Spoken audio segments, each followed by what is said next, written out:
Hello everyone, how are you all? I hope you all are good. Today I am going to teach you your science chapter, and the name of your chapter is We Need Air. In this chapter I explain you why we need air and why air is important for us. So children, now I start reading your chapter. So you have to pay attention on this video and try to understand your chapter. Now I start reading. Air is all around us. We cannot see air, but we can feel it. As you all know, air is all around us. हवा हमारे चारों तरफ होती है. What is the meaning of air? Air means हवा. We cannot see air, but we can feel it. हम हवा को देख नहीं सकते हैं, लेकिन हम हवा को महसूस कर सकते हैं. For example, there are some example given in this topic. We feel air when we sit under the fan. हम हवा को तब महसूस कर सकते हैं जब हम पंखे के नीचे बैठे हुए हों. Second, we can feel air when we roll down the window of a car. जब आप अपनी कार में बैठे हो और अपने कार का जो आपका विंडो होता है, जो खिड़की होती है, जब आप उसको नीचे करते हो तो उसमें जो हवा आती है उसे भी आप महसूस कर सकते हो. We can feel air when we do skiing on the snow. और आप हवा को तभी भी महसूस कर सकते हैं जब आप बर्फ़ में क्या कर रहे हो, स्केटिंग कर रहे हो. Okay. Now next topic is air occupies space and has weight. जैसे कि मैंने आपको अभी एक्सप्लेन किया है कि हवा हमारे चारों तरफ होती है. हम उसे देख नहीं सकते लेकिन महसूस कर सकते हैं. अब नेक्स्ट हमारे पास है air occupies space and has wait. जो हवा होती है वो हमें दिखाई तो नहीं देती है, लेकिन जो हवा है वो क्या करती है, स्पेस घेरती है और उसका क्या होता है, वेट होता है, मतलब हवा का वज़न होता है. So now we have to read this topic. Air occupies space and has weight. Let's take an example. जैसे कि मैंने आपको अभी एक्सप्लेन किया, जो एयर होती है वो जगह घेरती है और उसका वेट मतलब वज़न होता है. ये यहाँ पर हम समझेंगे एक एग्जाम्पल, मतलब एक उदाहरण से. Take a balloon and blow air into it. आपको एक गुब्बारा लेना है और उसमें हवा भरनी है. What do you observe. जैसे आपने गुब्बारा लिया, उसमें हवा भरी, तो आपने क्या देखा, the air takes up the space inside the balloon. गुब्बारे के अंदर हवा ने क्या ले ली है, स्पेस ले ली है, मतलब जगह ले ली है. Slowly it becomes bigger and bigger in size. जैसे जैसे आप उसमें हवा भरते रहेंगे, धीरे धीरे उसका साइज बड़ा और बड़ा होता जाएगा. Now weight the blow up balloon and compare it with the weight of an empty balloon. अब जो गुब्बारा आपने भरा, हवा से भरा है, जिसको आपने अभी फुलाया है, उसको आप तराजू पे रखो और दूसरी तरफ आप ऐसे गुब्बारे को रखो जो कि खाली है. तब आप क्या दिखेंगे, व्हाट डू यू ऑब्जर्व. आपको क्या दिखेगा, a blow up balloon has more weight than the empty one.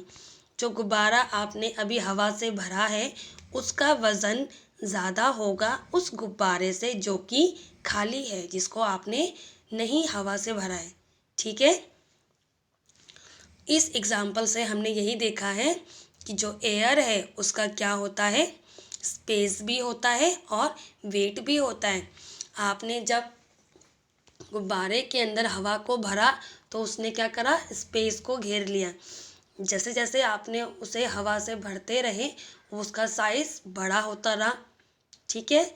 उसके बाद जब आपने उसको वेट किया, उसका वज़न किया खाली गुब्बारे के साथ, तो जो गुब्बारा आपने अभी हवा से भरा है उसका वज़न ज़्यादा होगा उस गुब्बारे से जो कि खाली है।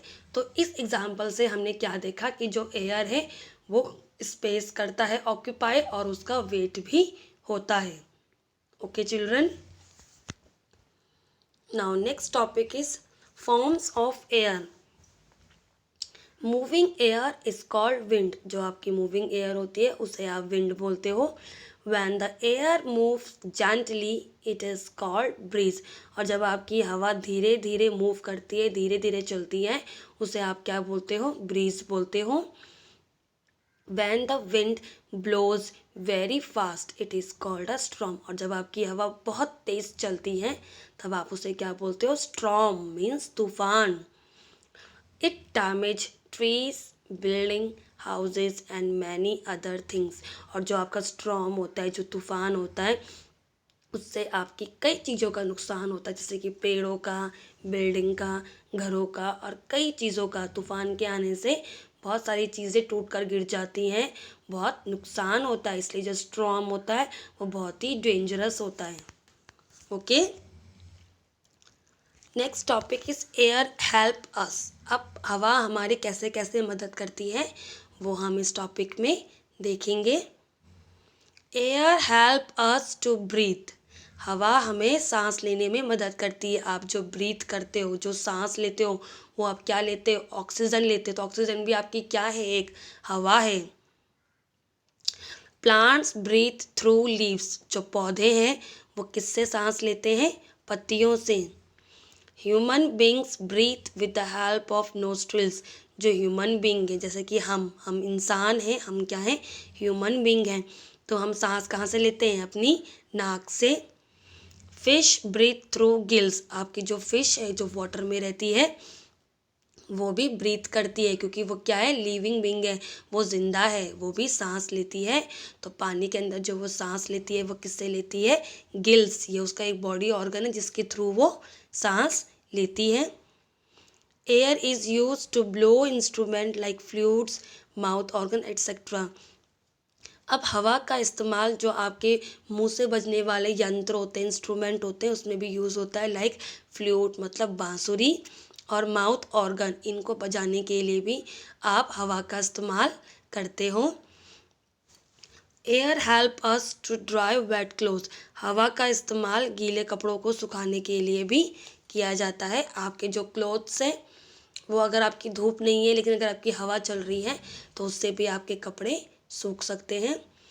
Air helps to fly balloons and kite. हवा का इस्तेमाल गुब्बारों और पतंगों को उड़ाने के लिए भी किया जाता है। आपका जो गैस वाला बैलून होता है वो भी आपके एयर के थ्रू फ्लाई करता है। और काइट्स मतलब पतंगे तो आसमान में हवा से ही उड़ती हैं। Next is air and wind helps the things to move. अब जो एयर है और जो विंड है वो चीज़ों को मूव करने में हेल्प करती है। Air also helps things to burn. यहाँ तक कि किसी चीज़ को बर्न करने के लिए मतलब जलाने के लिए भी हवा का इस्तेमाल किया जाता है। Wind moves the blades of a wind mill. आपका जो विंड मिल होता है वो भी आपके विंड से मूव करता है। विंड मूव्स अ सेल बोट। पानी में चलने वाली सेल बोट भी आपकी विंड से मूव करती है। Wind help the parachute to fly. आसमान में उड़ने वाला पैराशूट भी मदद करता है उसे उड़ने में। सो air help us in many ways. आपकी जो एयर है वो आपको कई तरीके से मदद करती है। In this topic, I explain you what is air and what is the uses of air. First, air is all around us. We cannot see air, but we can feel it. Air occupies space and has weight. Next is forms of air. We have read three forms of air like wind, breeze and storm. And next is air help us. Air help us to breathe. Air helps to dry wet clothes. Air helps to fly balloons and kite. Fish breathe through gills. Plants breathe through leaves, and human beings breathe with the help of nostrils. So children, I hope you like this video and you understand your chapter We Need Air. Till then, thank you so much everyone.